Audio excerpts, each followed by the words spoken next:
Bismillahirrahmanirrahim. Sumber ilmu rukuk dan sujud ialah kitabullah, Al-Quranul Karim dan sunnah Rasulullah Muhammad SAW. Dasar pemikiran dari pengambilan sumber ini karena yakin akan isi yang terkandung dalam beberapa surat di Al-Quran, yaitu surat An-Nisa ayat 61. Bismillahirrahmanirrahim. Ta'allaw ila ma anzalallahu wa ila rasul. Artinya, marilah menurut kepada apa yang diturunkan kitabullah Tuhan Allah dan ajaran Rasulnya atau sunnah Rasulullah SAW. Dan surat Ali Imran ayat 132 yang berbunyi, Bismillahirrahmanirrahim, wa ati'ullaha wa rasulah la'allakum turhamun. Artinya, ikutlah ilmu, ikutilah olehmu akan Tuhan Allah dan Rasulnya, mudah-mudahan kamu memperoleh rahmat. Dan dalam surat An-Nisa ayat 13 Allah berfirman, Bismillahirrahmanirrahim, wa may yuti'illaha wa rasulahu yudkhilhu jannatin tajri min tahtihal anhar khalidina fiha wa dzalikal fawzul azim. Artinya, barang siapa mengikut Allah dan Rasulnya, niscaya dimasukkan ke dalam surga yang mengalir air sungai di bawahnya, sedangkan mereka kekal di dalamnya, dan itulah kemenangan yang besar. Dalam surat Al-Maidah ayat 16 Allah berfirman, Yahdi bihillahu man yattaba'a ridwanahu subula salami wa yukhrijuhum minaz zulumati ilan nur bi'iznihi wa yahdihim ila siratil mustaqim. Artinya, dengan kitab Allah menunjuki orang yang menuntut keridhaannya pada jalan selamat dan mengeluarkan mereka dari gelap gulita ke dalam terang benderang dengan izinnya, serta menunjuki mereka ke jalan lurus. Dan dalam surat Al-An'am ayat 38 Dia mau kata, Maya aja. Maya, minum. Allah berfirman, Mafaratna fi kitabi min syai'in. Artinya, kami tiada meninggalkan dalam kitab satu jua.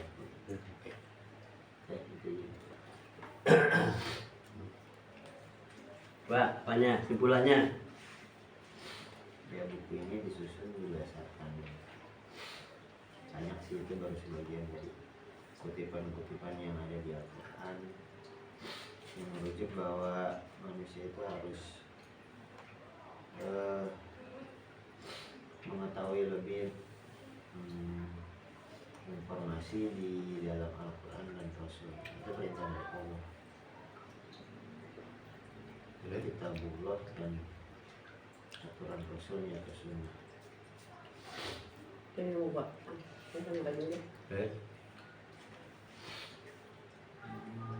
Yuk, itu banyak ajakan mengikuti perintah Allah dan Rasul, Allah dan Rasul juga. Setiap ayat tadi itu sih mengajak manusia untuk berada pada jalan yang lurus, juga pada aturan Allah dan Rasul, Allah dan Rasul.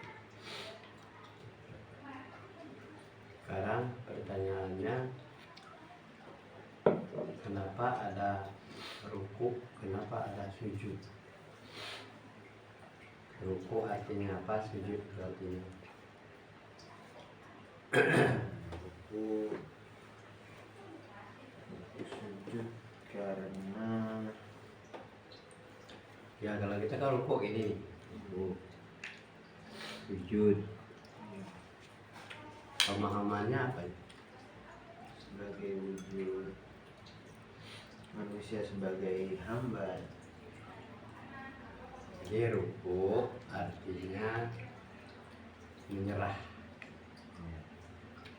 ya kan? Kita menyerah. Ruku artinya itu menyerah. Menyerah apa saja yang diputuskan oleh Allah untuk mengikuti aturan-aturannya, menyerah kepada aturan-aturan Allah.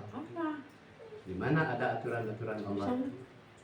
Pasti di dalam Al-Quran. Bagaimana orang bisa tahu bahwa dia menyerah pada Allah kalau dia tidak mempelajari Al-Quran itu sendiri? Mungkin hanya bisa sekedar bacaan, itulah. Tetapi pemahaman dari ruku itu adalah menyerahkan semua aktivitas kita itu sesuai dengan apa yang diatur oleh Allah. Nah, jadi manusia itu sudah mulai mengucapkan Allahu Akbar, Allah Maha Besar, itu segala puji.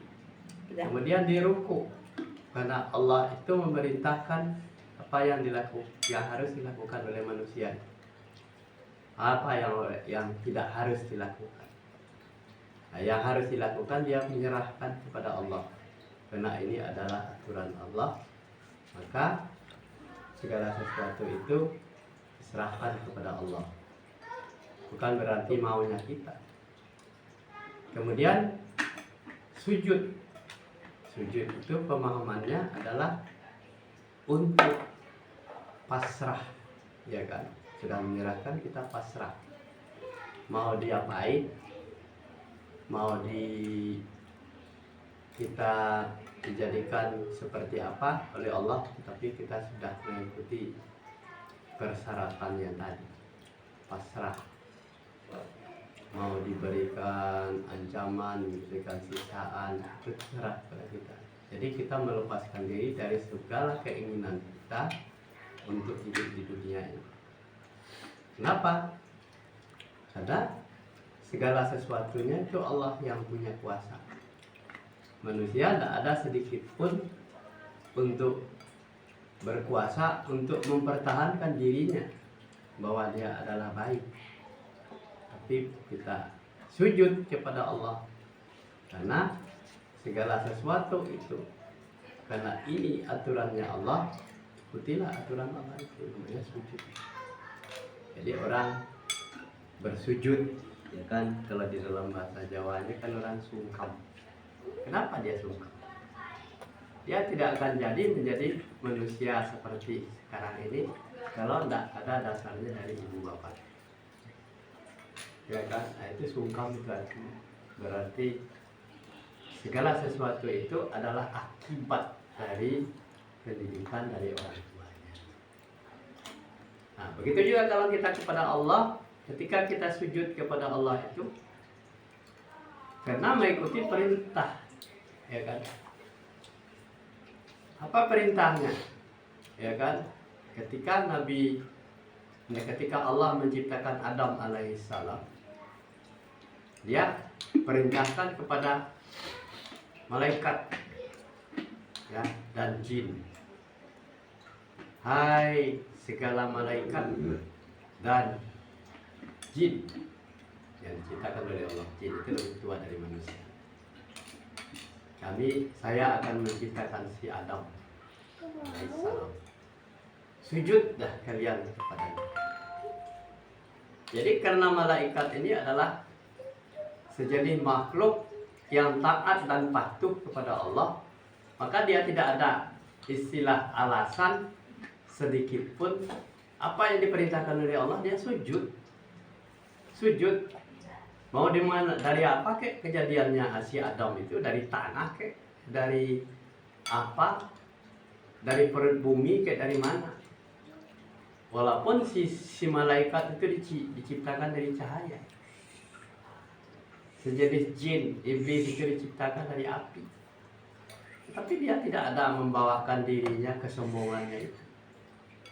Tapi malaikat itu patuh kepada apa yang diperintahkan oleh Allah, itu mereka itu sujud. Nah, jadi ketika Allah memerintahkan kepada para malaikat dan jin ketika itu, yang membantah cuma satu. Saya tidak mau sujud kepada si Adam.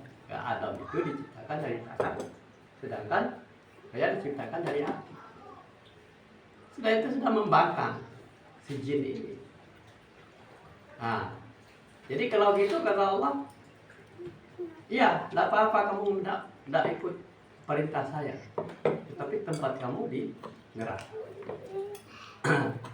Karena egois dan nafsunya yang merasakan bahwa dia punya ras yang lebih tinggi dari Adam, makanya saya tidak apa-apa di azab, mau disiksa atau dimasukkan ke neraka, kita masalah. Kata jin. Ya kalau gitu diberikan surat. Tapi syaratnya katanya saya akan apakan? Tempatkan kamu di neraka. Ya.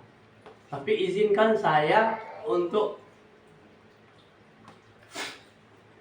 menggoda, mempengaruhi, menggiring anak cucu Adam itu sampai hari kiamat. Menggiring dia ke neraka semuanya. Kata Allah, karena Allah itu bijak, ya, Allah itu tidak bersifat egois. Silakan Anda goda para anak cucu Adam itu bagi yang bisa, kecuali hamba-hamba yang mukhlis, yang taat. Silakan. Jadi iblis itu sudah punya hak prerogatif untuk menggoda anak cucu Adam. Makanya manusia itu banyak tersesat, mereka mengikuti keinginannya iblis, jin kafir. Nah, jadi jin yang tidak kafir, makhluk yang tidak kafir itu adalah malaikat. Dia tidak ada sedikit pun membantah. Kalau gini kata Allah, ya, ini kata Allah, iya. Tidak ada istilah membela diri. Nah, itulah makanya rukuk dan sujud. Itu asal usulnya. Jadi supaya tahu kenapa kita harus sujud. Karena perintah Allah kepada para malaikat dan jin. Ada yang membantah, ada yang taat. Ya udah, sampai sini dulu. Kita tutup dengan Assalamualaikum warahmatullahi wabarakatuh. Waalaikumsalam. Alhamdulillah.